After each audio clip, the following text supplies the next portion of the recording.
சிந்தித்து கொண்டிருக்கோம். அதாவது இந்த வாழ்த்து என்று சொல்லக்கூடிய அந்த மகா மந்திரத்தினுடைய பலன் என்ன என்பதை பற்றி நாம் ஆழமாக சிந்தித்து கொண்டிருக்கிறோம். அதற்குள்ள பல்வேறு விஷயங்களை நம்ம பேச முடியும். இன்றைக்கி நாம் பேசி கொண்டிருக்கிற எண்ணத்தினுடைய சிறப்பு, வார்த்தைகளுடைய சிறப்பு, மனதினுடைய சிறப்பு, ஜீவகாந்த சக்தியினுடைய சிறப்பு என்று பல்வேறு சிறப்புகளை நாம் இந்த வாழ்த்தும் பயணம் அப்படிங்கிற சிந்தனைக்குள்ளே நம்மால் பகிர்ந்து கொள்ள முடியும். அதை தான் நம்ம செய்துட்ருக்கிறோம். ஏன்னா இந்த வாழ்த்தை ஏதோ சாதாரணமான ஒரு விஷயமாக எடுத்து விடக்கூடாது. அதனால் இந்த வார்த்தையை மட்டும் நல்லா மனசில் பதிய வைத்து கொள்ளுங்கள். வாழ்த்தினால் சாதிக்க முடியாத காரியம் என்று எதுவும் இல்லை என்று நீங்கள் முடிவெடுத்து கொள்ளணும். அப்போ நாம் எந்த அளவுக்கு வைராக்கியமாக, எந்த அளவுக்கு தெளிவாக அதை நுட்பமாக செய்கிறோமோ அந்த அளவுக்கு அதுக்கான பலன் நமக்கு இருக்கும். எண்ணிய எண்ணியாங்கு எய்துவர் எண்ணியர் திண்ணியராக பெறின் என்று வள்ளுவர் சொல்கிறார். எண்ணத்திலே உறுதி இருந்தால் நீங்கள் நினைத்தது நினைத்த மாதிரி நடக்கும். அப்போ அந்த வாழ்த்து என்பது நான் முன்னர் சொன்னது போல் நீங்கள் எந்த அளவுக்கு மனதை அமைதிப்படுத்தி அந்த வாழ்த்தை அனுப்புகிறீங்களோ அந்த அளவுக்கு அந்த வாழ்த்து அபரிமிதமான பயனை கொடுக்கும். மகான்கள் எப்போவுமே very low frequency 1 to 3 or 4 to 7 அந்த ஃப்ரீக்வன்சியில் அவங்க இருக்கிறாங்க. அப்போ அந்த லோ ஃப்ரீக்வன்சியில் மனதை வச்சு வாழ்த்தும் போது அவங்க சொல்கிறது அப்படியே நடக்குது. ஏன் அவன் சாபங்கள் கூட அவங்களோட பழிக்குது. நீங்கள் எல்லாம் கேள்விப்பட்டிருக்கலாம். முனிவருடைய சாபம், ஞானிகளுடைய சாபம் அப்படிங்கிறதெல்லாம் கேள்விப்பட்டிருப்பீங்க. அப்போ ஏன் அவங்க சொன்னால் பழிக்குதுன்னா அவங்கள மனம் அவ்வளவு ஆற்றல் மிக்கதாக, அந்த அலைச்சூழலில் குறைந்ததாக இருக்கிறது. அப்போ அதே மனசு தான் நம்மகிட்டே இருக்குது. பட் நாம் அது என்ன பண்ணல, சரியாக இன்னும் பயன்படுத்தாமல் இருக்கிறோம். அதுதான் இப்போ நமக்கான பிரச்சனை. இப்போ அதை பயன்படுத்துறதுக்கான முயற்சி தான் இந்த யோக பயிற்சி. அப்போ நம்ம பெரியவங்ககிட்ட ஆசீர்வாதம் வாங்குகிறோம். அதுபோல் இந்த தவம் முடித்ததுக்கப்புறம் நம்மளை நாமே ஆசீர்வாதம் பண்ணிக்கிறோம். தன்னை அறிய தனக்கொரு கேடில்லை, தன்னை அறியாமல் தானே கெடுகின்றார், தன்னை அறியும் அறிவை அறிந்த பின் தன்னை அர்ச்சிக்க தான் இருந்தானே. அவன் யாரை அர்ச்சிக்கிறான்னா தன்னை தான் அர்ச்சிக்கிறான். நீங்கள் எந்த இடத்துல நீங்கள் எதற்கு அர்ச்சனை செய்தாலும் உங்களுக்கு தான் நீங்கள் அர்ச்சனை பண்ணுறீங்க. ஏன்னா எல்லா இடத்துலையும் இருப்பது நீங்கள் தான், இறைவன் தான். அவனை தவிர வேறு ஒன்றும் இல்லை என்பதை நாம் புரிந்து கொண்டோம்னா அப்போ நம்மளை அர்ச்சிக்கிற தன்மைக்கு நாம் வந்துட்டோன்னு அர்த்தம். அப்போது நம்மை நாமே வாழ்த்தி கொள்கிறோம். அது உங்களுக்கு தெளிவாயிருச்சுன்னு நினைக்கிறேன். ஏன் நம்மளை வாழ்த்தணும்? சரிங்களா? நாம் மகிழ்ச்சியாக வாழணும்னு விரும்புகிறோம் இல்லையா? நம்ம மகிழ்ச்சியாக வாழ்கிறதுக்கு என்னென்னவெல்லாம் தேவையோ அதை தான் சங்கல்பத்தில் மகிழ்ச்சி சொல்கிறாங்க. முதல் உடல் ஆரோக்கியம் வேணும், அப்போ தான் நம்ம மகிழ்ச்சியாக வாழ முடியும். ரெண்டாவது, நீண்ட நாள் நம்ம வாழணும், அப்போ தான் நம்ம கர்ம வினைகளெல்லாம் கழித்து கொண்டு நாம் இறை உணர்வை பெற முடியும். மூன்றாவது, இந்த உடல் ஆரோக்கியம், நீண்ட நாள் வாழ்ந்த போதும் நிறைவான செல்வத்தோடு நம்ம வாழணும். 16 செல்வங்களும் நமக்கு நிறைவாக வேண்டும் என்றதால நிறை செல்வம். இந்த செல்வத்தை வைத்துக்கொண்டு தான் மட்டும் அனுபவிக்காமல் தங்கிட்ட இருக்கிற உடல் நலம் என்ற செல்வம், மன அமைதி என்ற செல்வம், அறிவு என்ற செல்வம், பொருள் என்ற செல்வத்தை பிறருக்கு ஈகையாக கொடுத்து அதனால் உயர் புகழை பெற வேண்டும், புண்ணியத்தை பெற்றுக்கொள்ள வேண்டும். இப்படி பெறும்போது அவனுக்கு மெஞ்ஞானம் என்ற நிலை கிடைக்குது. மெஞ்ஞானத்தை ஒருவன் அடைய வேண்டும், அதுதான் வாழ்வினுடைய நோக்கம். அப்படி சங்கல்பத்தை இப்போ பாருங்கள், இது ஒன்றில் ஒன்று சார்ந்தது. உடல் நலம் இருந்தால்தான் நீண்ட ஆயுள் வாழ முடியும். கரெக்டாக? உடல் நலம் இல்லைன்னா எப்படி நீண்ட ஆயுள் வாழ்கிறது? அப்போ முதல் தேவை உடல் நலம். இரண்டாவது, இந்த உடல் நலம் நல்லா இருந்தால் நீண்ட ஆயுள் நமக்கு வரும். நீண்ட ஆயுள் வந்தது அப்படின்னா நீங்கள் நல்லா பொருளீட்ட முடியும், செல்வத்தை பெருக்க முடியும். இந்த செல்வத்தை பெருக்கும் போது அதை பிறருக்கு கொடுத்து புண்ணியமாக மாற்றி உயர் புகழை பெற முடியும். இந்த நிலையில் ஒரு மனிதன் வாழும்போது, தனக்கும் நன்மை செய்து பிறருக்கும் நன்மை செய்து வாழும்போது அவன் மெஞ்ஞானத்தை அடைகிறான். அப்போ இந்த அஞ்சனையும் மனுஷன் அடையணும் அப்படிங்கிறது தான் சங்கல்பமாக எடுக்கிறோம். இந்த சங்கல்பத்துக்கும் வேண்டுதலுக்கும் பிரார்த்தனைக்கும் வித்தியாசம் இருக்குது. இப்போ இறைவன்கிட்ட போய் எனக்கு உடல் நலம் கொடுன்னு நான் கேட்கல. இறைவா உன்னுடைய கருணையினால், உன்னோட ஆற்றலால் நான் உடல் நலம் ஓங்கி வாழ்வேன் அப்படின்னு நீங்கள் சங்கல்பம் செய்யும்போது உங்கள் முதல்லையே உடல் நலம் ஆரோக்கியம் ஆகும். நீ எதை நினைக்கிறாயோ அதுவாகவே ஆகிறாய். Positive thought. நான் உடல் நலத்தோடு இருக்கிறேன், நான் உடல் நலத்தோடு இருக்கிறேன்னு சொல்லி பாருங்கள், உங்கள் உடல் நலமாகிவிடும். இது இயற்கை, இயல்பு. சரிங்களா? அப்போ நீங்கள் எதெல்லாம் சொல்கிறீங்களோ அதையெல்லாம் நீங்கள் ஈர்க்கறக்க ஆரம்பிக்கிறீங்க. நான் என்னோடய உடல் நலம், நீண்ட ஆயுள், நிறை செல்வம், உயர் புகழ், மெஞ்ஞானம் ஓங்கி வாழ்வேன். இது ஏதோ தவம் முடித்ததுக்கு அப்புறம் மட்டும் சொல்கிற சங்கல்பம் அல்ல. ஒவ்வொரு க்ஷணமும் நம்ம மனதில் ஓடிக்கொண்டிருக்க வேண்டிய சங்கல்பம். நல்லதையே நினைங்கன்னு சொல்கிறாங்கல்ல, அதற்கான ஒரு சங்கல்பம் தான் இது. சரிங்களா? சரி, இன்றைக்கி முக்கியமான பார்ட். அடுத்தது யார் யாரை வாழ்த்தணும், ஏன் வாழ்த்தணும்? பெற்றோரை நம்ம வாழ்த்துறதில்லை, வணங்குறோம். சரிங்களா? அவங்களே வாழ்த்தலாம், தப்பில்லை. இருந்தாலும் அந்த வணங்கும் போதே நம்ம அந்த நன்றி உணர்வை அவங்களுக்கு வெளிப்படுத்திடுறோம். சரிங்களா? அதனால் பெற்றோரை தனியாக வாழ்த்துறதுன்னு மகரிஷி வாழ்த்தில் வைக்கல. ஏன்னா பெற்றோர் வணக்கத்துக்குரியவர்களாக இருக்கிறதுனால அவங்களே நீங்கள் நன்றி உணர்வோடு வணங்கி வாழ்க வளமுடன் அவங்க வாழ்த்துறாங்க, நீங்களும் வாழ்க வளமுடன் வாழ்த்தலாம். அது அங்கேயே முடிஞ்சிருது, தொடக்கத்திலேயே. பெற்றோருக்கு அப்புறம் தானே எல்லோருமே. அப்போ அதற்கு அடுத்தது யார் நம்ம வாழ்க்கையில் ரொம்ப முக்கியம் அப்படின்னு மகரிஷி பார்க்குறாங்க. யார் ரொம்ப முக்கியம் யோசித்து பாருங்கள். வாழ்க்கை துணை. ஆனால் இன்றைக்கி பொதுவாக இந்த வாழ்த்து வரிசையில் 2 விஷயம் இருக்குது. ஒன்று, இப்போ நாம் எல்லாம் துன்பம் இல்லாமல் வாழணும்னு நினைக்கிறோம் இல்லையா? யோசித்து பாருங்கள், துன்பம் இல்லாமல் வாழணும்னு நினைக்கிறோமா? சரி, அந்த துன்பத்தை கொடுக்குறவங்க யார் அப்படின்னு ஒரு பட்டியல் போடுங்களேன். இந்த வாழ்த்து வரிசை அப்படியே வரும். மகரிஷி உலகம் முழுக்க போய் நிறைய பேர்கிட்ட, கல்யாணமானவங்ககிட்ட, உங்களுக்கு யார் மேலே கோபம் வரும் அப்படின்னு கேட்டால் எல்லாரும் சொல்லி வச்ச மாதிரி சொல்கிற ஒரு விஷயம் என்னென்னா வாழ்க்கை துணை. அது ஆணாக இருந்தால் பெண் மனைவி மேலே, பெண்ணாக இருந்தால் அது ஆண் கணவன் மேலே. உலகம் முழுக்க இதுதான். அதனால் ஏதோ இந்தியாவில், தமிழ்நாட்டில், நம்ம ஊரில், நம்ம வீட்டில் மட்டும்தான் நினச்சிக்காதீங்க. உலகம் முழுக்க இதுதான் பிரச்சனை. ஏன்னா அந்த புரிதல் இல்லை. குடும்பம் அப்படிங்கிறது ஒருத்தருக்கொருத்தர் உதவி செய்யக்கூடிய ஒரு விஷயமா இருக்கிறது போய் ஒருத்தரிடமிருந்து ஒருத்தர் விஷயமா வந்துருச்சு. அதான் எங்கள் பிரச்சனை. யோசித்து பாருங்க. இப்போ உங்கள் வீட்டுக்கு ஒருத்தரை ஒரு வீட்டிலிருந்து உங்கள் வீட்டுக்கு உதவி செய்கிறதுக்கு ஒருத்தவங்கள ஃப்ரீயாக அனுப்புகிறாங்க. ஃப்ரீயாக அனுப்பிச்சிட்டாங்க. சரிங்களா? அவங்கள நீங்கள் எப்படி பார்த்துக்கணும்?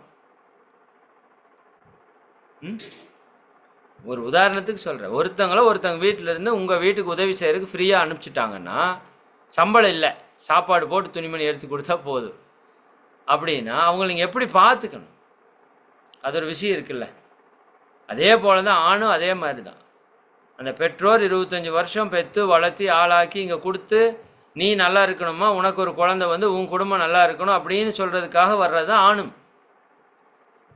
அப்போ அந்த வரக்கூடிய ஆணை, அந்த வரக்கூடிய பெண்ணை நாம் எப்படி பார்த்துக்கணுங்கிற புரிதல் நமக்கு இல்லாததுனால நாம் இன்றைக்கி ஒருத்தரை ஒருத்தர் துன்பப்படுத்தி கொண்டு இருக்கிறோம். உண்மைதானே? சரிங்களா? குடு இன்பம், இன்பத்தை கொடுக்குற இடமா இல்லை இன்னைக்கு. அப்போ குடும்பம் இன்பமாக இல்லை அப்படின்னா அவன் வாழ்க்கை எப்படி சந்தோஷமாக இருக்கும் இல்லையா? அப்போ நமக்கு யார் மேலே அதிக கோபம் வருது, யாரால் அதிக துன்பம் வருதுன்னா வாழ்க்கை துணையால் தான் வரும். ஏன்னா என்னோட கர்மாவை போக்குறதுக்காகவே இறைவன் எடுத்திருக்கிற உரு தான் என்னோட வாழ்க்கை துணை. நீங்கள் யாரை வேணால் திருத்திடலாங்க, யாரை வேணால் மாற்றிடலாங்க. ஆனால் வாழ்க்கை துணை மட்டும் அப்படி பண்ணவே முடியாது. நாம் பேசி 1000 பேர் மாறுவாங்க, ஆனால் நம்ம வாழ்க்கை துணை மாற மாட்டாங்க. நீங்கள் சொல்லி பாருங்கள், நீங்கள் சொல்லி 1000 பேர் பயிற்சிக்கு வருவாங்க, ஆனால் உங்கள் வீட்டில் இருக்கிற யாரும் வரமாட்டாங்க. அதுதான் இருக்கிறது விதி. சரியா? இது இயல்பு. இது ஒரு சில குடும்பத்தில் மாறும், பட் பொதுவாக இப்படி தான் இருப்பாங்க. ஏன்னா நம்ம கர்மா தான் அவங்கக்கிட்ட வேலை செய்யுது. மறுபடியும் நான் அவங்கள குறை சொல்லலை, என்னோட கர்மா தானே அவங்கக்கிட்ட வேலை செய்யுது. சரிங்களா? அப்போ என் கர்மாவை தூய்மை பண்ணுறதுக்காக அவங்க வந்திருக்கிறாங்கன்னா அதில் என்னை சரி பண்ணுறதுக்கான செயல் எல்லாம் நடக்கும். நல்லதும் நடக்கும், கெட்டதும் நடக்கும், இன்பமும் வரும், துன்பமும் வரும். அப்போ எனக்கு யார் மேலே அதிக கோபம் வருதுன்னா என்னோடய வாழ்க்கை துணை மேலே. அவங்க நிறைய என்னை துன்பப்படுத்துகிறாங்க. அடுத்தது என்னோடய குழந்தை மேலே வருதா இல்லையா? நிறைய. அதற்கு முன்னாடி பெற்றோர்கள் மேலே நிறைய கோபம் வரும். கூட பிறந்தவங்க கூட சண்டை வருதா, பிரச்சனை வருதா? அப்புறம் யாரு கூட வருது? நம்ம சொந்தக்காரங்க கொஞ்சம் பேர் இருப்பாங்க, அவங்க கூட நிறையா மனஸ்தாபங்கள் வருதா, பிரச்சனைகள். நம்ம நண்பர்கள் கூட சில பிரச்சனைகள் வருதா? தொழில் செய்கிற இடத்துல சில ப்ராப்ளம்ஸ் வருதா இல்லையா? சரிங்களா? அண்டை வீட்டார்கள், சுற்றி இருக்கிற வீட்டில் இருக்கிறவங்க கூட குப்பையை கொண்டாந்து உங்கள் வீட்டு முன்னாடியே கொட்டுறாங்க இல்லையா? அப்போ இதெல்லாம் வருதில்ல. இன்னும் ஒரு சிலர் உங்களை எதிரியாக நினச்சிட்டு இருப்பாங்க. தொழிலையோ வாழ்க்கையிலையோ உறவுகள்லையோ உங்களை எதிரியாக நினைக்கிற ஒரு சிலர் உங்களுக்கு துன்பம் கொடுத்துட்டே இருப்பாங்க. அப்போ இவங்க எல்லாரும் உங்களுக்கு துன்பம் கொடுக்குறவங்க யார்? வாழ்க்கை துணை, பெற்றோர்கள், குழந்தைகள், உடன் பிறந்தவர்கள், நண்பர்கள், சுற்றத்தார்கள், தொழில்துறை அன்பர்கள், எதிரிகளாக நினைக்கிறாங்க. இந்த 8 பேர் இல்லையா? இந்த 8 கேட்டகரியில் இருக்கிறவங்க தான் உங்களுக்கு துன்பம் கொடுப்பாங்க. இன்னும் ஆஸ்திரேலியாவில் இருக்க ஒருத்தர் உங்களுக்கு துன்பம் கொடுக்க மாட்டான், அமெரிக்காவில் இருக்கிற ஒருத்தர் துன்பம் கொடுக்க மாட்டான், பாகிஸ்தானில் இருக்கிறவங்க கூட உங்களுக்கு துன்பம் கொடுக்க மாட்டான், கர்நாடகாவில் இருக்கிறவங்க துன்பம் கொடுக்க மாட்டான், கேரளாவில் இருக்கிறவங்க துன்பம் கொடுக்க மாட்டாங்க. அப்போ யார் எனக்கு துன்பம் கொடுக்குறவங்க? இந்த 8 கேட்டகிரி. நல்லா புரிஞ்சுங்க, 8 கேட்டகிரி. வாழ்க்கை துணையில் 1, அப்பா அம்மாவில் 2, குழந்தைகள் ஒரு 2 வச்சுக்கோங்க, 5 பேர், கூட பிறந்தவங்க ஒரு 2 வச்சுக்கோங்க, 7 பேர், சரிதானா? சொந்தக்காரங்க ஒரு 50 பேர் வச்சுக்கோங்க, 57 பேர், ஃப்ரெண்ட்ஸ் ஒரு 20 பேர் வச்சுக்கோங்க, 77 பேர், கூட வேலை செய்கிறவங்க ஒரு 20 பேர் வச்சுக்கோங்க, 97 பேர், எதிரிகள் வச்சுக்கோங்க ஒரு 3 பேர், 100 பேர், அப்புறம் சுற்றி வீட்டில் இருக்கிறவங்க ஒரு 20 பேர் வச்சுக்கோங்க, 120 பேர். அதிகபட்சம் இந்த 120 பேர் தான் உங்களுக்கு துன்பம் கொடுக்குறவங்க 850 கோடி பேரில். அப்போ நீங்கள் துன்பம் எல்லாம் வாழணும்னா 850 கோடியும் சரி பண்ண வேண்டாம். இந்த ஒரு 100 பேரை நல்லா டெய்லி வாழ்த்தி வாழ்த்தி வாழ்த்தி வாழ்த்தி வாழ்த்தி வாழ்த்தி வச்சுட்டா என்ன வராது? உங்கள் அலை அவர்கள் மேலே சென்று மோதும், சிதறும், பிரதிபலிக்கும், அவங்களுக்குள்ள ஊடுருவி போய் அவங்க மனதை மாற்றும். உங்களை கெடுக்கலாம், உங்களுக்கு துன்பம் கொடுக்கலான்னு ஒரு எண்ணம் இருக்குல்ல, அந்த எண்ணத்தை மாற்றிவிடும். அப்போ அவங்களுக்கு உங்களுக்கு ஒரு உயிர் கலப்பு நடக்கும், உறவுகளிலே இணக்கம் இருக்கும், சரிங்களா? அதனால் அவர்களால் வர்ற துன்பம் ஸ்டாப் ஆகும், நல்லா உணர்ந்து வாழ்த்தும் போது, சரிங்களா? அதனால தான் மகரிஷி அந்த வாழ்த்தை நல்லா உணர்ந்து வாழ்த்துங்கன்னு சொல்லுவாங்க. உணர்ந்து வாழ்த்துங்க, சரிங்களா? அப்போ ஒன்று, எனக்கு யாரால் துன்பம் வருது, யாரால் என் கர்மா கழியுதுன்னு பார்த்தா இந்த ஒரு 8 கேட்டகரியில் இருக்கிறவங்களால தான். அப்போ அந்த 8 கேட்டகரியில் இருக்கிறவங்களையும் நினச்சி மனதார தவம் முடித்ததுக்கப்புறம் நல்லா வாழ்த்திட்டீங்கன்னு வச்சுக்கோங்க, அந்த 8 கேட்டகரி உங்கள் கூட பாசிட்டிவாக வந்துடும், உறவாக வந்துடும். அப்போ உங்கள் வாழ்க்கையில் துன்பம் வருமானா நிச்சயமாக வராது. இரண்டாவது இன்னொன்று பாருங்கள், நான் இது ஒரு நுட்பமான விஷயம், ஆச்சரியமாக இருக்கும். சரி, நமக்கு துன்பம் கொடுக்குறவங்க 8 கேட்டகரி எடுத்துட்டோம்ல, இந்த உலகத்திலேயே உங்களுக்கு நல்லது செய்கிறவங்க யார்? யோசித்து பாருங்க, நல்லது செய்கிறவங்க யார் சொல்லுங்களேன். உங்களுக்கு உலகத்திலேயே யார் நல்லது செஞ்சவங்க? ஒன்று அம்மா அப்பா, அடுத்தது வாழ்க்கை துணை, யோசித்து பார்க்கணும். அடுத்தது குழந்தைகள், அடுத்தது சகோதர சகோதரிகள், அடுத்தது உற்றார் உறவினர்கள், அடுத்தது நண்பர்கள், அடுத்தது சுற்றத்தார்கள், அதற்கு அடுத்தது உங்கள் கர்மாவையே போக்குறதுக்கு உதவி செஞ்சவன், உங்களுக்கு ஆப்பு வச்சவன், எதிரி, துரோகி என்று நீங்கள் சொல்கிறீங்க இல்லையா, அவங்க பாவ கர்மாவை எல்லாம் தூக்குனவன். அப்போ இவங்களை விட உங்களுக்கு யாராவது நன்மை செய்ய முடியுமா உங்கள் வாழ்க்கையில்? அப்படின்னு கேட்டால் இல்லை.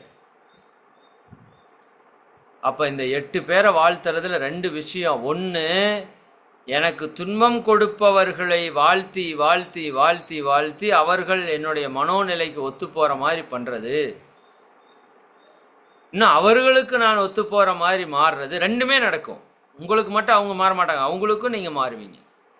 அப்போ ஒருத்தரை ஒருத்தர் புரிந்து அந்த துன்பம் வராமல் பார்க்கறதுக்கும் இது நடக்குது. இன்னொன்று, என் வாழ்க்கைக்காகவே நல்லது செய்கிறவங்க இந்த 8 கேட்டகரியில் இருக்கிறவங்க தான். அவங்கள தவிர வேறு ஆள்.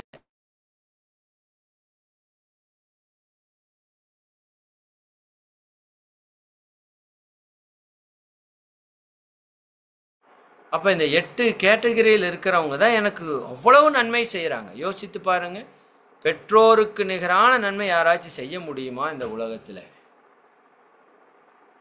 அப்போ அவங்கள வணங்கணுமா இல்லையா நன்றி உணர்வோட? நான் அதை பற்றி ஆல்ரெடி பேசியிருக்கிறேன். ஒரு பெற்றோர் நமக்காக எவ்வளவு கஷ்டப்பட்டுருக்காங்க நீங்கள் சிந்திக்கணும்.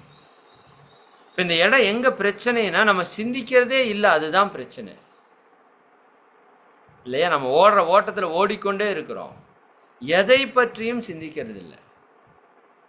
நம்மை பெற்று வளர்த்தி ஆளாக்கி இந்த நிலைக்கு கொண்டு வர்றதுக்கு என்னுடைய பெற்றோர்கள் எவ்வளவு கஷ்டப்பட்டிருப்பார்கள், எவ்வளவு தியாகம் செய்திருப்பார்கள், தன்னுடைய சுகங்களை எத்தனை துறந்து நமக்காக அவங்க உழைச்சிருப்பாங்க, நமக்காக கஷ்டப்பட்டிருப்பாங்க.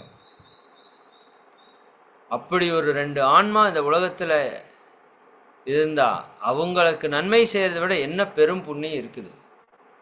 ஒன்றுமே கிடையாது, ஒன்றுமே கிடையாது. அதனால தான் அன்னையும் பிதாவும் முன்னறி தெய்வம் என்று நம்ம மறைகள் சொல்லுது. மாதா பிதா குரு தெய்வம்னு சொல்கிறோம்.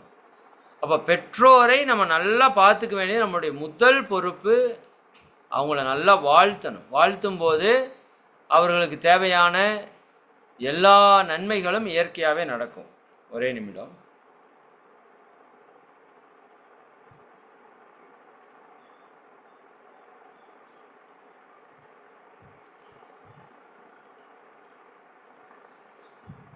சரி, அப்போது என்னுடைய பெற்றோர்களை வாழ்த்துவது வணங்குவது என்னுடைய முதல் கடமை.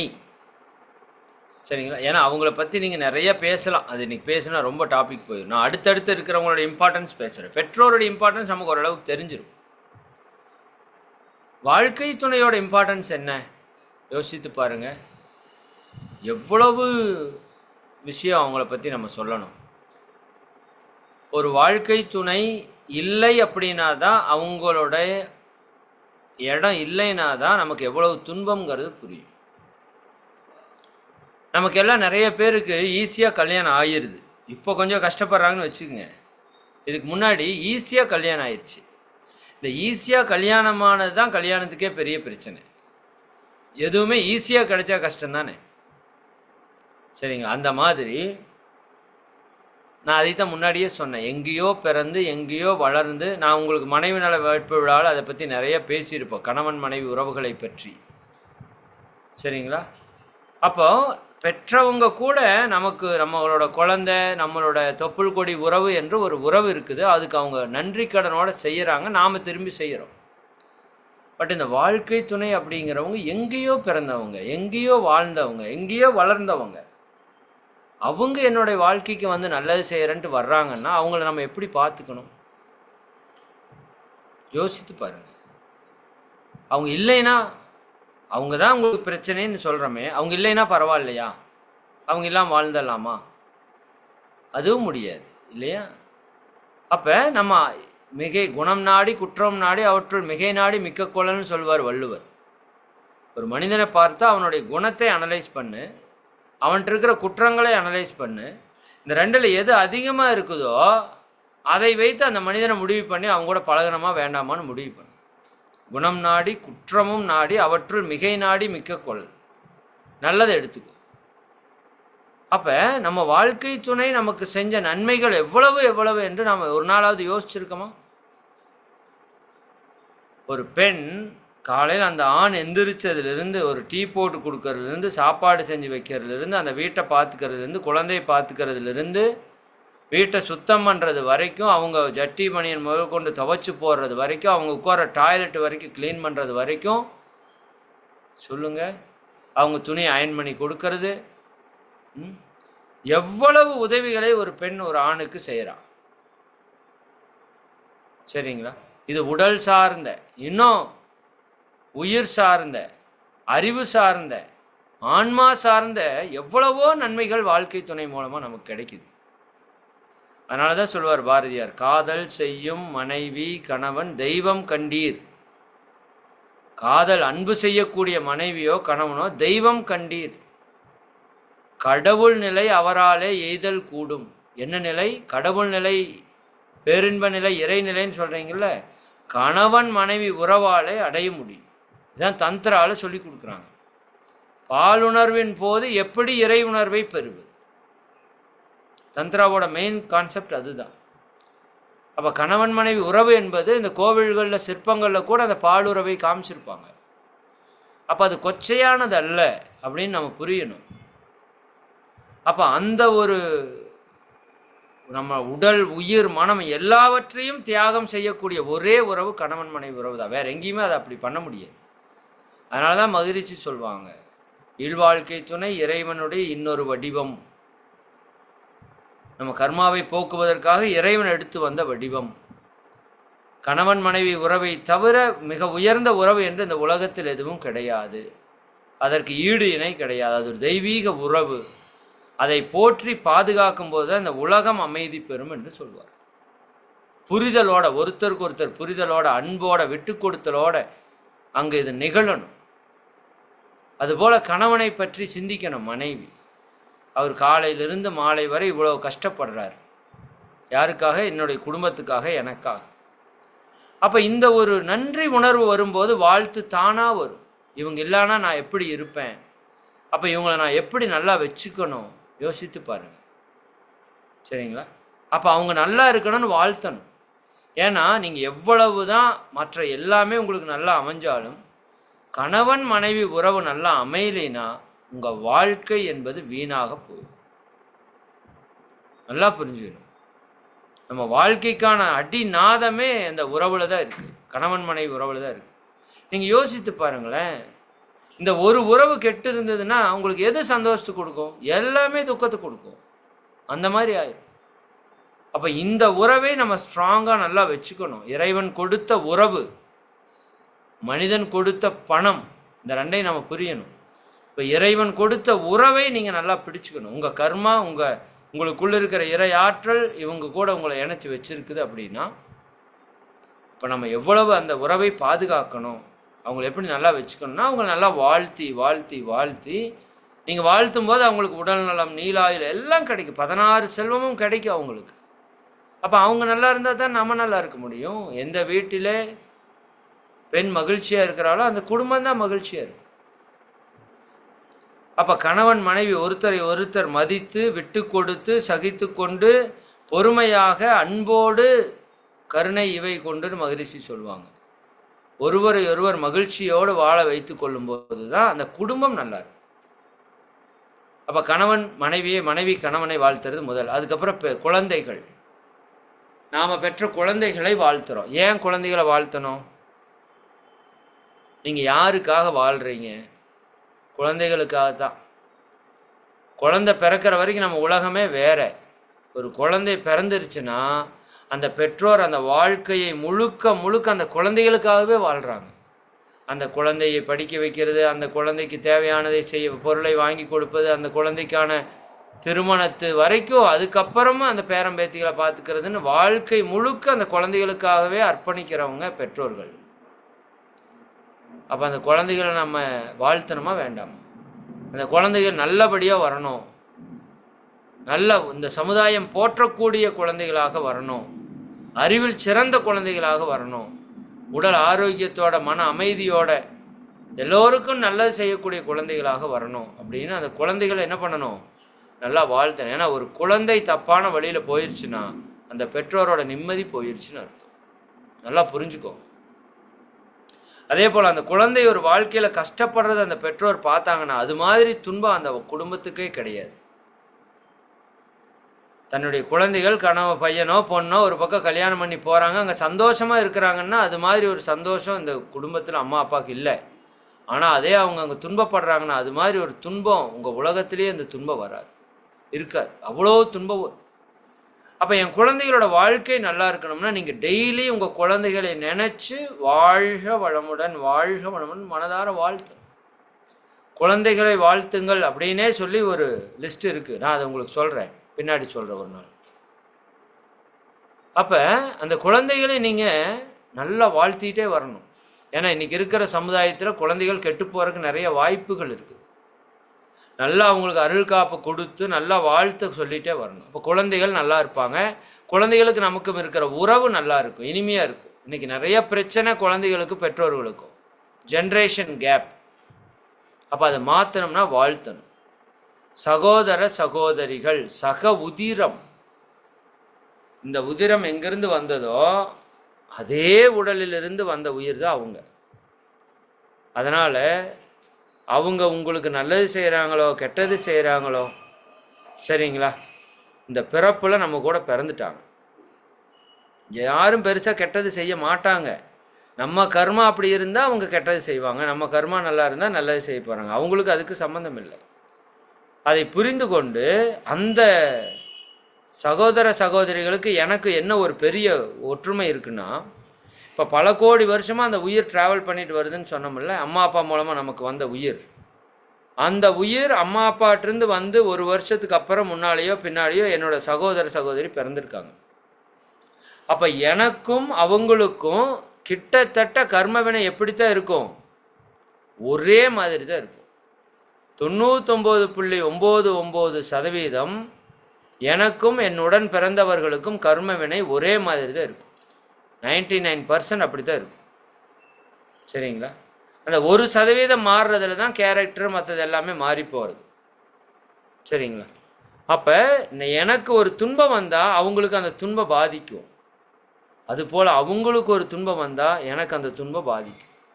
இது உறவுகளுக்குள் இருக்கிற ஒரு பின்னல். அதனால தான் சொல்லுவாங்க, தான் ஆடாவிட்டாலும் தன் தசை ஆடும்னு சொல்லுவாங்க. உங்கள் உறவுகளில் ஒருத்தருக்கு துன்பம் வந்தால் உங்கள் மனதிலே ஒரு வலி வரும், ஒரு வேதனை வரும், என்னன்னே தெரியாது. நீங்கள் நிறைய பேர் அனுபவிச்சிருக்கலாம். சில நாட்களில் நமக்கு இனம் புரியாமல் ஒரு துன்பம் வரும், கவனிச்சிருக்கீங்களா? அப்போ துன்பத்துக்கான எந்த ஒரு சூழலோ உடல் மன ரீதியான பிரச்சனையோ இருக்காது. ஆனால் மனசு ஒரு மாதிரி வேதனையாக அழுத்தமாக இருக்கும், வெறுமையாக இருக்கும். ஒரு சில நாள் அப்படியே மகிழ்ச்சி பொங்கிட்டு இருக்கும். இதுக்கு பல காரணங்கள் இருக்குது. அதில் முக்கியமான காரணம் உறவுகளோட மனோநிலை. அப்போ உறவினர்கள் எப்போவுமே துன்பப்படும் போது அந்த துன்பம் நம்மளை தாக்கும். குறிப்பாக சகோதர சகோதரிகளை நீங்கள் மகிழ்ச்சியாக வச்சுக்கணும். நான் மறுபடியும் சொல்கிறேன், அவங்க நல்லதாக செய்யலாம், கெட்டதாக செய்யலாம், சொத்தை வாங்கலாம், சொத்தை பிடுங்கலாம், உங்கள் கூட சப்போர்ட் பண்ணலாம், உங்களுக்கு எதிர்த்து நிற்கலாம், அதெல்லாம் பிரச்சனையே இல்லை. அது உங்கள் கர்மா அப்படி செய்ய வைக்கிது. நான் அவங்கள வாழ்த்துறேன். நல்லா வாழ்த்திக்கிட்டே வந்தீங்கன்னா இந்த சொத்து சண்டை குடும்ப சண்டைன்னு பிரிஞ்சு நிற்கிறவங்க கூட ஒன்று சேர்ந்துறது நான் கண் முன்னாடி பார்த்துருக்குறேன். 2 பேர் விட்டு கொடுத்து போயிடுவாங்க. 20 வருஷம் 30 வருஷம் கூட பிறந்த அக்காவும் அண்ணனும் தம்பியும் தங்கச்சியும் சண்டை போட்டு கிடக்கிற பார்க்குற இந்த உலகத்தில் நல்லா ஒருத்தர் வாழ்த்துனாலும் அந்த வாழ்த்து அலை அங்கே போய் வேலை செஞ்சு அவங்களோட கேரக்டரை மாற்றி நமக்கு நன்மையே செய்யக்கூடியதாக மாற்றிடும். அப்போ நம்ம உடன் பிறந்தவர்கள் எப்போவுமே அம்மா அப்பாவுக்கு அடுத்தது உடன் பிறந்தவர்கள் தான். நல்லா புரிஞ்சுக்கோங்க.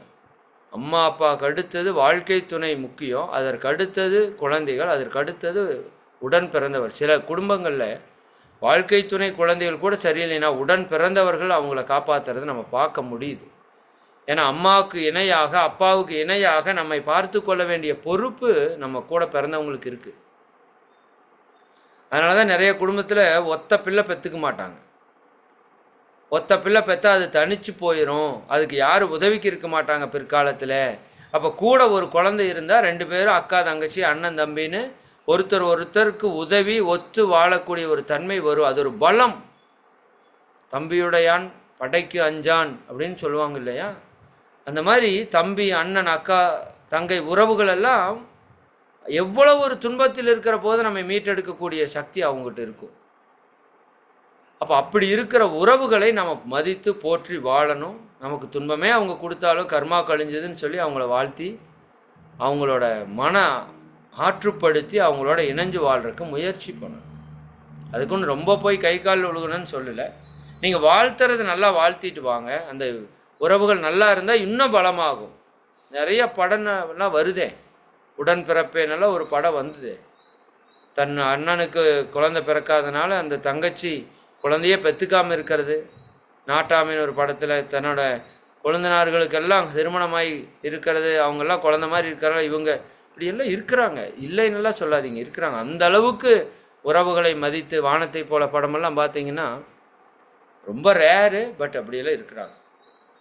ஒருத்தருக்கு ஒருத்தர் மாயாண்டி குடும்பத்தார் இப்படியெல்லாம் நிறையா உறவுகளை வைத்து தவமாய் தவம் இருந்து பெற்றோருடைய முக்கியத்துவத்தை அப்படி காமிச்சிருப்பார் சேரன். சரிங்களா? அப்போ இதெல்லாம் பார்க்கணும். நம்ம இப்போ உறவுகளுக்கு அவ்வளோ முக்கியத்துவம் நம்ம கொடுக்கணும். சரி, அப்போ சகோதர சகோதரிகளை நல்லா வாழ்த்திட்டே வாங்க. அவங்க உங்களுக்கு துன்பம் கொடுத்துட்டு இருந்தாலும் மாறிடும். அதுக்கப்புறம் உற்றார் உறவினர்கள் அவங்க ரொம்ப முக்கியம். சரிங்களா? ஏன்னா அந்த சொந்த பந்தம் தான் எங்கேனாலும் நமக்கு முன்னாடி நிற்கும். அது சும்மா பேசுகிறப்ப சிலர் கஷ்டப்படுத்துகிறாங்க, பொறாம்பறாங்க, அதுவும் இருக்குது, இல்லைன்னெல்லாம் சொல்லலை. பட் நாளைக்கு ஒன்று அப்படின்னா நமக்கு நிற்கிறவங்க அவங்களா இருப்பாங்க. சரிங்களா? எல்லா நல்ல காரியத்திலையும் நம்ம கூட நிற்கிறவங்க, எல்லா கஷ்ட காலத்துலேயும் நம்ம கூட நிற்கிறவங்க தான் உறவுகள். அதற்காகத்தான் உறவுகள்னு ஒன்று இருந்தது. பட் உறவுகள் இன்றைக்கி நிறைய விரிசல்கள், நிறைய போட்டிகள், பொறாமைகள், அவன் நல்லா வந்துட்டான், இவன் நல்லா வந்துட்டான்ட்டு உறவுகளுக்குள்ளேயே நிறைய பொறாமை வருது. பட் இருந்தாலும் அவங்க நம்முடைய உறவுகள், நம்ம முன்னோர்கள் வழியாக, நம்ம பெற்றோர்கள் வழியாக நம்ம கூட வந்த உயிர்கள். அப்போ அவங்களும் நல்லா இருக்கணும்னு வாழ்த்திட்டே வாங்க. அந்த பொறாமை குணம் எல்லாம் போய் எல்லாரும் ஒன்றாக மகிழ்ச்சியாக இருக்கிறதுக்கான சூழல் வந்துடும். அப்போ நல்லா அவங்களையும் எல்லா உறவினர்களையும் நினச்சிக்கோங்க. உங்கள் அம்மா வழி உறவினர்கள், அம்மா கூட பிறந்தவங்க, அவங்க கூட பிறந்தவங்க, அப்படி அப்பா வழி உறவினர்கள், அப்பா கூட பிறந்தவங்க, அவங்க எல்லாரும் ஒரு லைன். அப்பாவோட அண்ணா, தங்கச்சி, அம்மா, அவங்க எல்லாரும் ஒரு லைன். அதே போல் நம்மளோட வாழ்க்கை துணை, அவங்களுடைய அம்மா அப்பா, அவங்களுடைய சகோதர சகோதரிகள், அவங்க எல்லாருக்கும் ஒரு மிகப்பெரிய நன்றி. அதெல்லாம் தான் உறவுகள். இல்லை, என் குழந்தைக்கு திருமணம் ஆயிடுச்சுன்னா அந்த சம்பந்திகள் வீட்டில் இருக்கிறவங்க எல்லாம் என்னுடைய உறவுகள். சரிங்களா? அப்போ இந்த உறவினர்கள் எல்லாரும் நமக்கு நன்மை செய்யக்கூடிய ஆன்மாக்கள். மறுபடியும் நான் சொல்கிறேன், உறவினர்கள் எனக்கு துன்பம் கொடுக்குறாங்கன்னா என் கர்மா அவங்க மூலமாக கழியுது. ஒரே வார்த்தை தான். அப்போ அந்த உறவினர்கள் எல்லாரையும் நீங்கள் நல்லா வாழ்த்தி நல்லா வச்சுக்கணும். அதுக்கு அடுத்தது சுற்றத்தார்கள். நம்ம சுற்றி இருக்கிற 4 வீடு 10 வீடு இருக்குல்ல, ஏதோ ஒரு பிரச்சனை அவங்களால தான் வருது, இல்லைன்னு சொல்லலை நிறைய நேரம். ஆனால் பிரச்சனை இப்போ எங்கள் வீட்டில் அன்னைக்கு ஒரு நாள் தீபாவளி அன்னைக்கு தம்பி பட்டாசு வெடிச்சிட்டு இருந்தவன் வீட்டுக்குள்ளே கொண்டாந்து வச்சுட்டான். அதில் எங்கேயோ ஒரு சின்ன தீப்பொறி உள்ளே இருந்திருக்கு போல் தெரியல எங்களுக்கு. கொஞ்ச நேரத்தில் உள்ள பட்டாசு எல்லாம் வெடிக்கிறதுக்கு ஆரம்பிச்சிருச்சு. சரிங்களா? உள்ளே சுற்றி இருக்கிற வீட்டில் இருக்கிறவங்க எல்லோரும் வந்து தான் காப்பாற்றினாங்கன்னா ரொம்ப இதாக ஃபயர் ஆகலை. பட்டு அந்த உள்ளேயே ஒரு 2-3 பட்டாசெல்லாம் வெடித்து எல்லாம் புகையாயிருச்சு. அப்போ எல்லாரும் அப்படி ஓடி வந்து நின்று நம்மளை பார்த்துக்கிட்டாங்க. அதே மாதிரி பக்கத்தால் வீட்டில் ஒரு ஃப்ரிட்ஜு ஃபயர் ஆயிடுச்சு. எங்கள் பாப்பா தான் முதல்ல வெளியே போய் பார்த்தா, அப்படியே கருன்னு புகையாக போகுது. ஃப்ரிட்ஜு ஃபயர் ஆயிடுச்சு. அப்போ போய் அங்கே போய் பார்க்குற எல்லா வீட்டில் இருக்கிறவங்களும் வந்துட்டாங்க. வெளியே வாங்க என்னென்னு பார்த்துக்கலான்னு. அப்போ நமக்கு ஒரு பிரச்சனைனா யார் முன்னாடி வந்து நிற்கிறது? நம்ம சுற்றி இருக்கிற வீட்டில் இருக்கிறவங்க தான். அப்போ அவங்கள நம்ம ரெகுலராக நல்லா வாழ்த்தி வச்சுக்கணும். சொல்லுவாங்க இல்லையா, குற்றம் பார்க்கின் சுற்றம் இல்லை, சுற்றம் பார்க்கின் குற்றம் இல்லை. சுற்றி இருக்கிறவங்கள நம்ம முக்கியத்துவமாக நீங்கள் பார்த்துட்டீங்க, இவங்கள நமக்கு எவ்வளோ உதவி செய்கிறாங்கன்னு பார்த்து. இப்போ நீங்கள் ஒரு நாள் வீட்டை கூட்டிகிட்டு போகிறீங்க, சரிதானுங்களா? இப்போ பக்கத்து வீட்டில் இருக்கிறவங்க ஆள் இல்லைன்னா நம்ம வீட்டில் திருடு வருவானா வரமாட்டானா? சரிங்களா? அது ஒரு பெரிய பாதுகாப்பு தானே. சில நேரம் உங்கள் குழந்தைகளை பக்கத்து வீட்டில் இருக்கிறவங்கள வாங்கி இருக்க சொல்கிறீங்க, ஒரு பால் பக்கத்து வீட்டில் இருக்கிறவங்கள கூட இருக்கிறவங்கள வாங்கி வைக்க சொல்கிறீங்க. நாம் அவங்களுக்கு ஒரு உதவி செய்கிறோம். அவங்க இது ஒரு பெரிய பாண்டிங். சரிங்களா? அப்போ நம்ம சுற்றி இருக்கிறவங்க எல்லாரும் கூட உறவுகள் இணக்கமாக இருக்கணும். அப்போ அவங்கள எல்லாரையும் நல்லா வாழ்த்தி வைக்கணும். அவங்க ஒரு எதிரியாக இருந்தாங்க அப்படின்னா நம்ம வாழ்க்கையில் நிம்மதி வருமா? வராது. அப்போ நீங்கள் ஃப்ரீயாக இருக்கிறப்போ சுற்றி இருக்கிற ஒரு 10 வீட்டை எல்லாரையும் நினச்சி எல்லாரையும் வாழ்த்தணும். அதுக்கப்புறம் தொழில்துறை, அது ரொம்ப முக்கியம். இன்றைக்கி எல்லா ஆப்பும் அங்கே தான் வைக்கப்படுது. மேலே இருக்கிறவன் வச்சுடுறான் ஆப்பு, கீழே இருக்கிறவன் வச்சுடுறான் ஆப்பு, கூட வேலை செய்கிறவனே ஆப்பு வைக்கிறான். நம்ம கர்மாவுக்கு தகுந்த மாதிரி தான் வைக்கிறான். இருந்தாலும் அப்போ அவங்களையும் நீங்கள் நல்லா வாழ்த்தணும். ஏன்னா ஒரு மனுஷன் வீட்டில் இருக்கிறத விட தொழில் இருக்கிற நேரம் அதிகம். யோசித்து பாருங்கள். காலையில் 9 மணிக்கு வேலைக்கு போய் நைட்டு 9 மணிக்கு திருப்பூரில் வர்றாங்கன்னா 12 மணி நேரம். மிச்சம் 12 மணி நேரம் தான் வீட்டில் இருக்கிறான். அதில் 8 மணி நேரம் தூங்குறான். 4 மணி நேரம் தான் குடும்பத்தோடு இருக்கிறான். 12 மணி நேரம் கம்பெனியில் பல மக்களோடு இருக்கிறான். அப்போ நீங்கள் அதிக நேரம் இருக்கக்கூடிய இடம் தொழில் அலுவலக இடம். அப்போ அங்கே ஒருத்தர் மதித்து சந்தோஷமாக மகிழ்ச்சியாக இருந்தால் தானே அந்த உறவு, அந்த தொழில் நல்லா இருக்கும், நீங்கள் நிம்மதியாக இருக்க முடியும். அங்கே ஒருத்தருக்கு ஒருத்தர் சண்டை, பொறாமை, போட்டி இப்படி இருந்தீங்கன்னா நிம்மதியாக வேலை செய்ய முடியுமா? எப்படி குடும்பத்துக்குள்ளே கணவன் மனைவி உறவு நல்லா இல்லாட்டி நிம்மதி போயிருமோ, அப்படி நீங்கள் தொழில் செய்கிற இடத்துல ஒருத்தங்க கூட உங்கள் மேலேயோ கீழேயோ இருக்கிறவங்க கூட சண்டை வந்துருச்சுன்னா உங்கள் நிம்மதி போயிடும். அங்கே நீங்கள் நிம்மதியாக வேலை செய்ய முடியாது. அப்போ அந்த தொழிலகத்தில் இருக்கிறவங்க நிறையா பேர் நமக்கு கர்மாவை கழிப்பாங்க. நம்மளை காலவாரி விடுவாங்க, சரிங்களா, நம்மளை போய் போட்டு கொடுப்பாங்க. அப்போ அதிலிருந்தெல்லாம் நம்ம விடுபடணும். அதே மாதிரி தொழில் இருக்கவங்க நமக்கு உதவி செய்வாங்க. நீங்கள் ஒரு நிலையில் இருக்கீங்கன்னா உங்களுக்கு மேலே இருக்கிறவர் உங்களை பார்த்து, டேய் தம்பி நீ நல்லா பண்ணுற, அடுத்த நிலைக்கு வாப்பான்னு சொல்லுவாங்க. நீ நல்லா தைக்கிற, ஒரு கான்ட்ராக்ட் போடுப்பான்னு சொல்கிறாங்க. சரிதானா? நீங்கள் அடுத்த லெவலுக்கு ப்ரொமோஷன் கொடுக்குறாங்களா இல்லையா? அப்போ என்ன பண்ணணும்? நல்லா அவங்கள ப்ளஸ் பண்ணணும், நல்லா வாழ்த்தணும். இதான் மகரிஷி அழகாக சொல்லுவாங்க. ஒரு பொண்ணு வந்து மகரிஷிக்கிட்ட, மகரிஷி நான் என்னோட வேலையை விட போகிறேன் அப்படின்னு சொல்கிறாங்க. உங்கள் குடும்ப சூழல் அதை பற்றி மகரிஷி அவங்களுக்கு தெரியும். அவங்க வீட்டில் அப்பா இல்லை, அம்மா தான் இருக்காங்க. ஒரு பையன், ஒரு தங்கச்சி. அந்த பொண்ணு வேலைக்கு போய் அந்த குடும்பம் மொத்தத்தையும் காப்பாற்றுது. அந்த ஒரு பொண்ணு வேலைக்கு போய் தான் குடும்பத்தையே காப்பாற்றுது. அப்போது அந்த பொண்ணோட வருமானத்தை வச்சு தான் குடும்பம் நடக்குது. நல்ல வேலை, நல்ல சம்பளம், போதுமான அளவுக்கு இருக்குது. இப்போ அந்த பொண்ணு மாறுற அப்படின்னு சொல்லுது. என்னம்மா இவ்வளோ பெரிய நல்ல வேலை, நல்ல சம்பளம், இது எங்கே உனக்கு கிடைக்கும், குடும்பத்துக்கு சரியாக இருக்குது அப்படின்னு. என்ன காரணம் அப்படின்னா, அந்த மேனேஜர் வந்துங்க எப்போ பார்த்தாலும் சிடுமூஞ்சி மாதிரி கத்துன்னு கத்திகிட்டே இருக்காருங்க. என்னால் தாங்கவே முடியல. வேலைக்கு வர்றவங்க எல்லாரும் ஓடி போயிடுறாங்க. என்னால் அவர்கிட்ட இருக்கவே முடியல. அதனால வேறு எங்கேயாச்சும் போயிடலான்னு கொஞ்ச நாள் சமாளித்து பார்த்தா முடியல. இப்போ மகரிஷி சொன்னாங்க, சரி நான் சொல்கிறத 1 மாதம் பண்ணி பாரு, அப்புறம் மாறலைன்னா நீ வந்து வேறு கம்பெனி மாறிடுன்னு. என்ன பண்ணணும்? இப்போ உங்கள் மேனேஜர்கிட்ட நல்ல குவாலிட்டிஸ்னு ஏதாவது இருக்குதா அப்படின்னு கேட்டாராம்மா. அதெல்லாம் இருக்குது, நிறைய நல்ல குவாலிட்டி இருக்குது. கரெக்டாக டைம் மேனேஜ்மெண்ட்டுக்கு வருவார், கரெக்டாக சொன்ன கமிட்மெண்ட்டை முடிச்சு கொடுத்துருவார், எங்களை எல்லாம் நல்லா தான் வச்சுக்கிறாரு.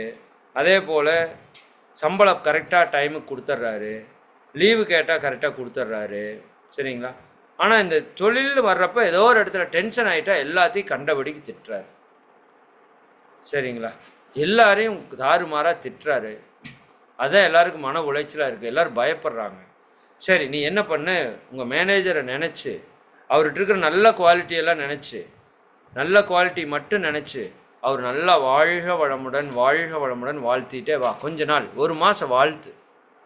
இந்த வாழ்த்தலை அவருக்குள்ளே போய் மோதி அவருடைய பண்பை, குணத்தை மாற்றும், நீ அதை ட்ரை பண்ணு அப்படின்னு சொல்லியிருக்கு. இந்த பொண்ணு நம்பிக்கையாக அதை போய் பண்ணியிருக்குது. சரிங்களா? போன பொண்ணு அப்புறம் 1 மாதத்தில் வரல. ஓராண்டுகள் கழித்து மகரிஷி பார்க்குறதுக்கு வருது. 1 வருஷம் கழித்து வருது. கூட கணவரோடு வருது. மகரிஷி இந்த மாதிரி திடீர்னு ஃபிக்ஸ் ஆச்சு, மேரேஜ் வந்து திடீர்னு பண்ணுற மாதிரி ஆயிடுச்சு. லாஸ்ட் மந்த்து தான் மேரேஜ் முடிஞ்சுது. இப்போ அவரையும் கூட்டிகிட்டு உங்களை பார்க்குறக்கு வந்திருக்கேன்னு சொல்கிறப்ப மகரிஷி கேட்டாராம்மா, ஏம்மா அப்போ அந்த மேனேஜர் கம்பெனியெல்லாம் என்னாச்சுன்னு. அப்போ அந்த பொண்ணு சொல்லிச்சாமா, சாமிஜி மெதுவாக பேசுங்க, அந்த மேனேஜரை தான் கல்யாணம் பண்ணிட்டு வந்திருக்கேன்னு சொல்லியிருக்கேன். எப்படி இருக்குங்க?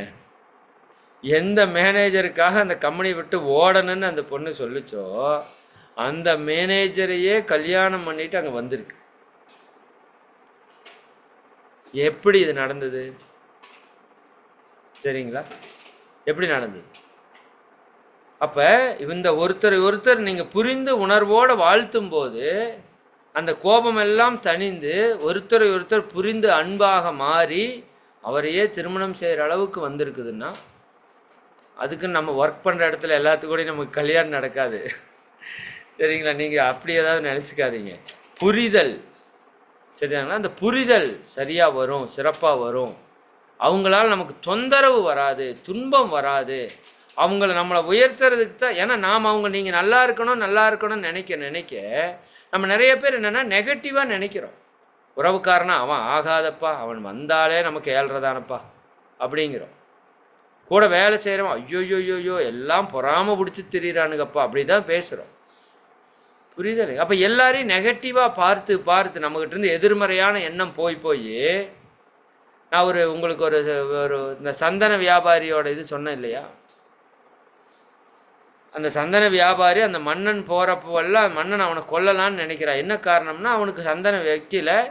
அப்போ அரசர் வீட்டில் யாராவது செத்தா சந்தன மரத்தை வாங்கி எரிப்பாங்க. அரசர் வீட்டில் யாராவது சாகணும்னு நினைக்கிறான். ஜஸ்ட்டு அரசனுக்கு அவனை பார்க்குறப்போலாம் கொல்லலான்னு வருது. அப்புறம் மந்திரி போய் அனலைஸ் பண்ணி, சரி உன்னோட சந்தன மரத்தெல்லாம் கொடுப்பா, ராஜா வீட்டுக்கு ஒரு வேலை இருக்குது நான் வாங்கிக்கிறேன் அப்படின்னு சொல்லி வாங்கிட்டு போனோடனே அவனுக்கு பாரமெல்லாம் இறங்கிருச்சு, நல்லா வியாபாரம் ஆயிடுச்சு. இனிமேல் அவன் ராஜா வீட்டில் யாரும் சாகணும்னு நினைக்கல. அதனால் அந்த ராஜா பார்க்குறப்ப அவனை கொல்லணும்னு எண்ணம் வரல. நீங்கள் நினைக்கிற எண்ணத்துக்கு தகுந்த மாதிரி அடுத்தவங்ககிட்ட எண்ணம் வரும். அப்போ நம்ம கூட தொழில் பண்ணுறவங்க, நம்ம சகோதர சகோதரிகள், இவங்க எல்லாரையும் நம்ம நல்லவங்கன்னு நினைக்கணும். அவங்க நல்லதே பண்ணலைனாலும் அவங்க நல்லா இருக்கணும்னு நினைக்கணும்.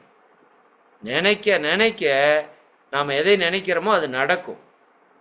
ஒரே நாளில் நடக்காது. அதுக்குன்னு இன்றைக்கி உட்காந்து என்னோட வேலை செய்கிற மேனேஜர் வாழ்க வளமுடன் நாளைக்கு போனோன்னையும் அவர் உங்களை கையெடுத்து கும்பிடுவாரா? ஒரே நாளில் நடக்காது. ஆனால் நீங்கள் வாழ்த்த அவருக்குள்ள மாற்றம் வரும். அவர் உங்களுக்கு நன்மையை மட்டுமே செய்வாரே ஒழிய தீமை செய்ய மாட்டார். உங்கள் கீழே வேலை செய்கிறவங்களும் சரி, மேலே வேலை செய்கிறவங்களும் சரி, அவங்கள நல்லா வாழ்த்திட்டே வரணும். சரிங்களா? அதுக்கப்புறம் இன்னல் புரிபவர்கள் எதிரிலாக நினைப்பார். அது போக உங்களுக்கு அந்த காய்கறி கொடுக்குறவங்க, பால் கொடுக்குறவங்க, இவங்க தான் அன்றாட கடமைகளில் நம்மோடு துணை புரியக்கூடியவர்கள். இப்போ 147 சரி, ஒரு 3 மினிட்ஸில் முடிச்சுருவோம். சரிங்களா? ஏன்னா இது விட்டுட்டோம்னா இனி அடுத்த வகுப்புக்கு 5வது வகுப்பாக போயிடும். ஒரு 3 மினிட்ஸில் முடிச்சுருவோம். அப்போ நமக்கு என்னவோ சொல்ல வந்தேன். சரி, பரவாயில்ல.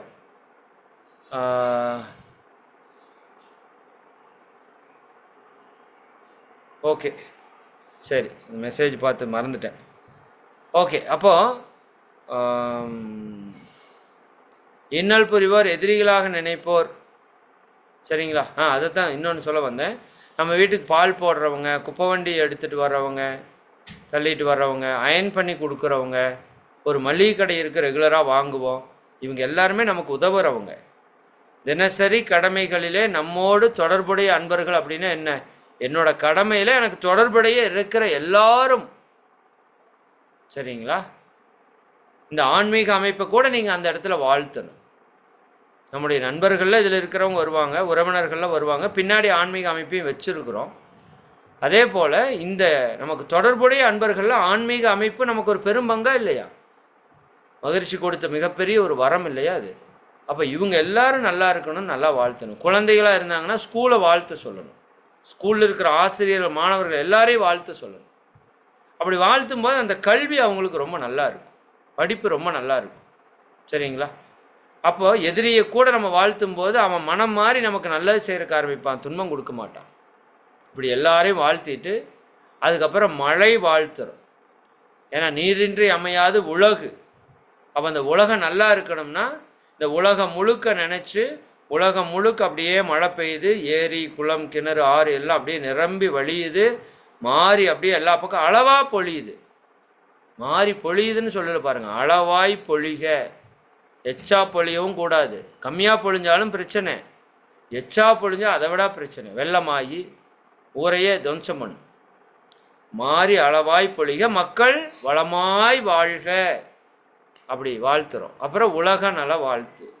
இந்த உலகத்தை நினைக்கிறோம், இந்த உலகத்திலிருந்து பல்வேறு நன்மையை நம்ம பெறுறோம். அப்போ உலகில் உள்ள பொறுப்புடைய தலைவர் எல்லாம் உயிரறிவை உள்ளுணர்வாய் பெறுதல் வேண்டும். உலகனைத்து நாடுகளின் எல்லை காக்க ஓருலக கூட்டாட்சி வலுவாய் வேண்டும். உலகில் போர் பகை அச்சமின்றி மக்கள் உழைத்துண்டு வளம் காத்து வாழ வேண்டும். உலகெங்கும் மனித குலம் அமைதி எனும் ஒரு வற்றாத நன்னிதி பெற்று உய்ய வேண்டும் என்று இந்த உலக நல வேட்பு பாடலை பாடி வாழ்த்தி அந்த தவத்தை நிறைவு செய்யும். இந்த வாழ்த்து பாடலுக்கு விளக்க நான் பின்னாடி ஒரு நாள் கொடுக்குறேன். இன்னைக்கு காலம் கருதி நான் நிறைவு செய்கிறேன். கடைசியாக எல்லா நிகழ்ச்சியும் முடிச்சதுக்கப்புறம் ஒரு வாழ்த்து பாடுவாங்க மகரிஷி. உலக நல வாழ்த்து. அது உலக நல வேட்பு, உலகில் உள்ள பொறுப்புடைய தலைவர் எல்லாம்னு சொல்கிறது. உலக நல வாழ்த்து உலகமெல்லாம் பருவமழை ஒத்தபடி பெய்யட்டும். இந்த வெள்ளை ரோஜாக்கள் படத்தில் சிவாஜி ஐயா ஃபாதரா வேஷம் போட்டுட்டு இந்த பாட்டு பாடுவார். இளையராஜா மெட்டு போட்ட பாட்டு. இளையராஜா அவர்கள் வேதாத்திரி மகரிஷிட்ட கேட்டு இந்த பாட்டு நல்லா இருக்குது, இதை மக்களுக்கு கொண்டு போகலாம், நீங்கள் கொடுக்குறீங்களான்னு கேட்டு மகரிஷி பண்ணுங்கன்னு சொல்லி அந்த 8 வரியில் சில வரிகள் மட்டும் இந்த அரசியலுக்கு கொஞ்சம் மகரிஷி கொஞ்சம் இதாக எழுதியிருப்பாங்க. அது மாறணும் தான், பட் அந்த வரிகளை மட்டும் விட்டுட்டு 5 வரி எடுத்து இளையராஜா பயன்படுத்தியிருப்பார். உலகமெல்லாம் பருவமழை ஒத்தபடி பெய்யட்டும், உழவரெல்லாம் தானியத்தை ஓப்புடனே பெருக்கட்டும், பல தொழில்கள் புரிகின்ற பாட்டாளி உயரட்டும், பகுத்துணர்வில் தொகுத்துணர்வு பண்பாட்டை உயர்த்தட்டும். இது வரும். கழகங்கள் போட்டி பகை கடந்த ஆட்சி நடக்கட்டும் போட்டிருக்க மாட்டாங்க, ஏன்னா அது ஆட்சிக்கு கொஞ்சம் முரணாக வரும். கல்லாமை கடன் வறுமை கலங்கங்கள் மறையட்டும், நலவாழ்வை அளிக்கும் மெய் ஞானம் ஒளி வீசட்டும், நம் கடமை அறவாழ்வின் நாட்டத்தே சிறக்கட்டும். இந்த 2 லைன் வரும் அந்த பாட்டில், கேட்பாருங்க. காலையில் சூரியன் எஃப்எம்ல முதல் பாட்டு இதைத்தான் போடுவார் சூரியன் எஃப்எம் செல்வராஜ் ஐயா. ஏன்னா அவருக்கு வேதாத்திரி மகரிஷியே தெரியும், அவருக்கு நிறையா பேர் தெரியும். இந்த பாடலை போட்டு தான் காலையில் சூரியன் எஃப்எம்ல 6 மணிக்கு இந்த பாடல் ஒளிபரப்பா. கேட்டிருக்கீங்களா? சரிங்களா? இது உலகத்தை வாழ்த்துறோம், உலகத்தையே நம்ம வாழ்த்துறோம். அதுக்கப்புறம் இந்த வாழ்க வையகம் வாழ்க வையகம் வாழ்க வளமுடன் இந்த உலகத்தை நினச்சி வாழ்த்தக்கூடிய உலக நல வேள்வி. இதை நீங்கள் அடிக்கடி சொல்லிகிட்டே இருக்கும்போது உலகத்தில் இருக்கிற எல்லா உயிர்களும் உங்களுக்கு நன்மை செய்யறதுக்கு ஆரம்பிச்சிடும். நான் ஆல்ரெடி சொல்லியிருக்கிறேன். அப்போ இந்த அளவோடு நான் வாழ்த்தும் பயணம் நிறைவு செய்கிறேன். நீங்கள் வாழ்த்து யாரை வேணால் வாழ்த்தலாம், எதை வேணால் வாழ்த்தலாம். உங்கள் காரை நல்லா வாழ்த்துனீங்கன்னா எங்கே போய் அது ஆக்சிடெண்ட் ஆகும். அப்படி ஏதாவது ஒரு சின்ன பஞ்சர் பிரச்சனை ஆச்சுன்னா கரெக்டாக அந்த கடைக்கு முன்னாடி ஆகும். நாங்கள் அன்றைக்கி இப்போது சிவகாசி போயிட்டு வந்தோம் இல்லையா, போயிட்டு வந்தப்போ இரவு நேரத்தில் ரிட்டர்ன் வந்துட்டுருக்குறோம். சரிங்களா? வர்றப்போ கரெக்டாக ஒரு தடத்தில் ஏதோ கடந்துருக்குது, அது ஏறி டயர் ஸ்பாட்லேயே பஞ்சர் ஆயிடுச்சு. சரிங்களா? மெயின் என்ஹெச்சில் கரெக்டாக வண்டியை ஓட்டி கொண்டு போய் ஒரு பேக்கரி அங்கே இருக்குது, ஒரு ஒரு ஒரு 100-200 அடியில் ஒரு பேக்கரி நிறுத்தி என்னன்னு பார்க்குறேன், ஸ்டெப்னியில் ஏர் இல்லை. சரிங்களா? அந்த கடையில் போய் கேட்குறான்னா இங்கே எங்கேயாவது பஞ்சர் ஓட்டுறேன். அடுத்த 2வது கடை பஞ்சர் ஓட்டுற கடை, 2வது கடை இருக்குது பஞ்சர் ஓட்டுற கடை. அவ்வளோ பெரிய ஹைவேல அப்படியெல்லாம் இருக்காது கடை. அப்புறம் அவர்கிட்ட கேட்குறான்னா இங்கே விட்ட அடுத்தது 4 கிலோமீட்டர் தள்ளி தான்ப்பா கடை. 2 கிலோமீட்டர் தள்ளி போய் நின்றுச்சு. அன்னைக்கு முடிஞ்ச நாங்கள் நைட்டு 10 மணிக்கு. சரிங்களா? அப்புறம் அவரே எடுத்து ஒட்டி கொடுத்து எவ்வளோ பெரிய விஷயம். அப்போ அவர் சொல்கிறாரு, ஆனால் நான் இன்றைக்கி 7 மணிக்கே போகலான்னு நினச்சேன். அப்போ என்னோடய நண்பர் வந்தார், கொஞ்ச நேரம் பேசிகிட்டு இருக்கலான்னு இருந்தேன், இல்லாட்டி நான் போயிருப்பேன் அப்படிங்கிறாரு. 9க்கோ 9:30 மணிக்கோ அது நடக்குது. எனக்கு ஆச்சரியம். ஏன்னா நம்ம எல்லாரையும் வாழ்த்துறோம், யாருக்கும் நம்ம துரோகம் நினைக்கிறது இல்லை. அப்போ எல்லாரும் நமக்கு உதவி செய்கிறாங்க. சரிங்களா? அற்புதமான ஒரு வாழ்க்கை இது. அப்போ எல்லோரையும் வாழ்த்துங்க. எல்லோரும் நமக்கு நன்மையே செய்யக்கூடிய நபர்களாக மாறிடுவாங்க. இதெல்லாம் நிதர்சனமாக உங்கள் வாழ்க்கையில் நீங்கள் பார்க்கலாம். ஒரு மரத்தை வாழ்த்தலாம், ஒரு செடியை வாழ்த்தலாம். நீங்கள் சொன்னால் நம்ப மாட்டீங்க. நான் அந்த ஒரு டிவி இருக்குல்ல, டிவி கொஞ்ச நாள் ஓடலை எங்கள் வீட்டில். எங்கள் வீட்டுக்காரம்மா பார்க்க சொல்லுங்கள். சரி இருமான்னு சொல்லி ஒரு 2 நாள் சும்மா எதேச்சியா வாழ்க வளமுடன், உனக்கு என்ன பிரச்சனை, நீ நல்லா ஓடிட்டு இருந்தியே, சரியா, நீ ஓடுறதுக்கு முயற்சி பண்ணு, அப்புறம் எதாவது முடியலன்னா நான் ரெடி பண்ணேன். ஒரு 2 நாள் சும்மா அப்படி வாழ்த்தி இருப்பேன். அடுத்து ஒரு 4வது நாள் டிவி ஓடுறக்க ஆரம்பிச்சிருச்சு. எனக்கு அப்படியே கண்ணில் தண்ணியே வந்துருச்சு. மிராக்கிளாக இருக்குது. ஓடாத டிவி ஓடுதுங்க. என்ன சொல்கிறதுன்னு பாருங்கள். வாழ்த்துக்கு அவ்வளோ பவர் இருக்குது. அப்போ எதையும் சாதிக்கிற ஆற்றல் இருக்கிற வாழ்த்தை நீங்கள் எப்பொழுதும் பயன்படுத்தி கொண்டே இருக்கணும். உங்களை நீங்களே வாழ்த்தி கொண்டே இருங்க. எல்லோரையும் பார்க்குறவங்களெல்லாம் வாழ்த்துங்க. வாழ்த்த புண்ணியம்தான். புண்ணியத்தை அள்ளி சேர்க்கிற ஒரு விஷயம் வாழ்த்து. எல்லாரும் நல்லா இருக்கணும். எல்லோரும் இன்புற்று இருப்பதுவே அல்லாது வேறொன்றும் அறியேன் பராபரமே என்று சொல்வது போல எல்லாரும் நல்லா இருக்கணும், எல்லாரும் வாழ்க வளமுடன் வாழ்த்திட்டே இருங்க. உங்கள் வாழ்க்கை பலரால் வாழ்த்தப்படக்கூடிய ஒரு வாழ்க்கையாக மாறும். சரிங்களா? அப்போ இந்த மகா மந்திரத்தினோட விளக்கத்தை இதோடு நம்ம நிறைவு செய்வோம். மிக்க மகிழ்ச்சி. கொஞ்சம் காலம் அதிகமாக எடுத்துட்டோம். அனைவரும் அருட்பேராற்றல் கருணையினால் உடல் நலம், நீலாயுள், நிறை செல்வம், உயர்ப்புகழ், மெஞ்ஞானம் ஓங்கி இறை உணர்வு, அறநெறி, கல்வி, தனம், தானியம், இளமை, வலிவு, துணிவு, நன்மக்கட்பேர், அறிவில் உயர்ந்தோர் நட்பு, அன்புடைமை, அகத்தவம், அழகு, புகழ், மனித மதிப்புணர்ந்து ஒழுகும் பண்பு, பொறுமை எனும் பேறு 16 பெற்று பெருவாழ்வு வாழ்க. வாழ்க வளமுடன், வாழ்க வளமுடன், வாழ்க வளம். மிக்க மகிழ்ச்சி. அன்பர்களுக்கு ஒரே ஒரு அறிவிப்பு மட்டும் காலம் கருதி ஷார்ட்டாக